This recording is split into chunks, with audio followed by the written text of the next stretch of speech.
El primer mecanismo de transferencia de calor es la conducción. En este ejemplo podemos ver que la conducción se da cuando dos objetos entran en contacto y el objeto de mayor temperatura va a ceder su temperatura al objeto, o en este caso el dedo, de menor temperatura. En el ejemplo aquí podemos ver que la vela está calentando la barra metálica y esta barra a su vez está transfiriendo transfiriendo el calor o la energía al dedo. La tasa de conducción, que viene siendo Q sub K, está dada en watts y quiere decir que es una diferencia de temperaturas entre R. Esta diferencia de temperaturas va a ser como por ejemplo aquí, que nos da la primera temperatura, que viene siendo el primer objeto, y la segunda temperatura. Eso va a ser igual a la diferencia de temperaturas que se va a medir en kelvins. Entre R y R, ¿qué es? R es la longitud sobre K por área. La longitud debe ser en metros. K es la conductividad térmica y se mide en watts sobre metros por kelvins. El área, como todos conocemos, es de metros cuadrados. Ahora, la L va a ser la distancia o la longitud entre todo el sistema, ¿verdad? Como podemos ver aquí, en cuanto entre en contacto, se crea un gradiente de temperatura y una conducción, ¿no?, en la temperatura. El segundo mecanismo de transferencia de calor es la convección. Para entender cómo funciona la convección, tenemos aquí una imagen que es un sartén, el cual se está calentando y le está pasando el calor al líquido, en donde tenemos líquido pues ya caliente y frío, y esto genera una circulación dentro del sartén. Tenemos aquí la fórmula para calcular la tasa de convección, que es en watts. Entonces aquí es HC, que viene siendo el coeficiente de convección, donde sus unidades son watts por metro cuadrado por Kelvin, multiplicándose por A, que es el área, sus unidades metros cuadrados, multiplicándose por la diferencia de temperatura, que viene siendo en kelvins.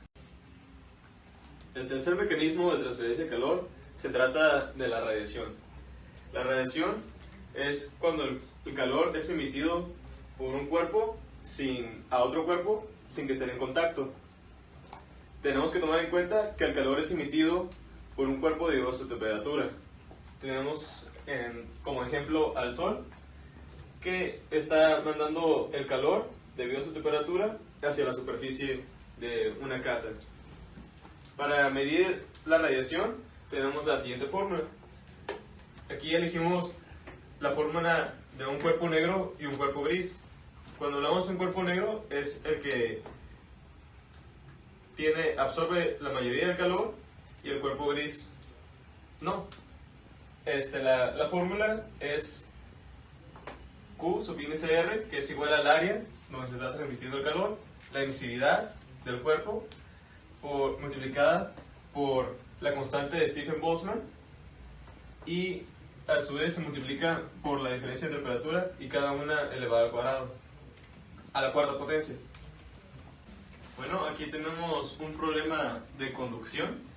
El problema nos dice que tenemos que la superficie exterior de una pared de concreto de 0.2 metros de espesor se mantiene a una temperatura de menos 5 grados centígrados, en tanto que su superficie interior se mantiene a 20 grados centígrados.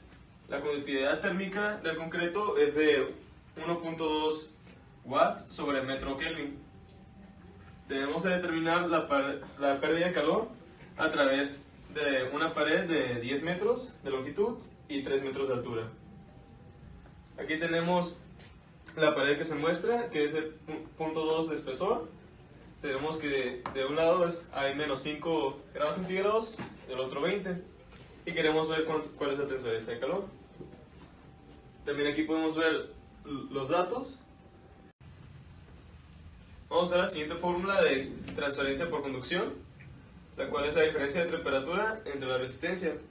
Y la resistencia es el espesor, que es la longitud, de 0.2, entre el área y el coeficiente, que sería 30 metros cuadrados el área, ya que se multiplica los 10 metros de longitud por los 3 metros de altura, y se utiliza el coeficiente del concreto, que es 1.2, nos debe dar 0.0055 Kelvin entre watts.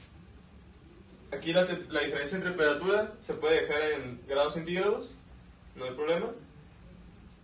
Y haciendo este cálculo nos va a dar que hay una transferencia de calor de 4500 watts.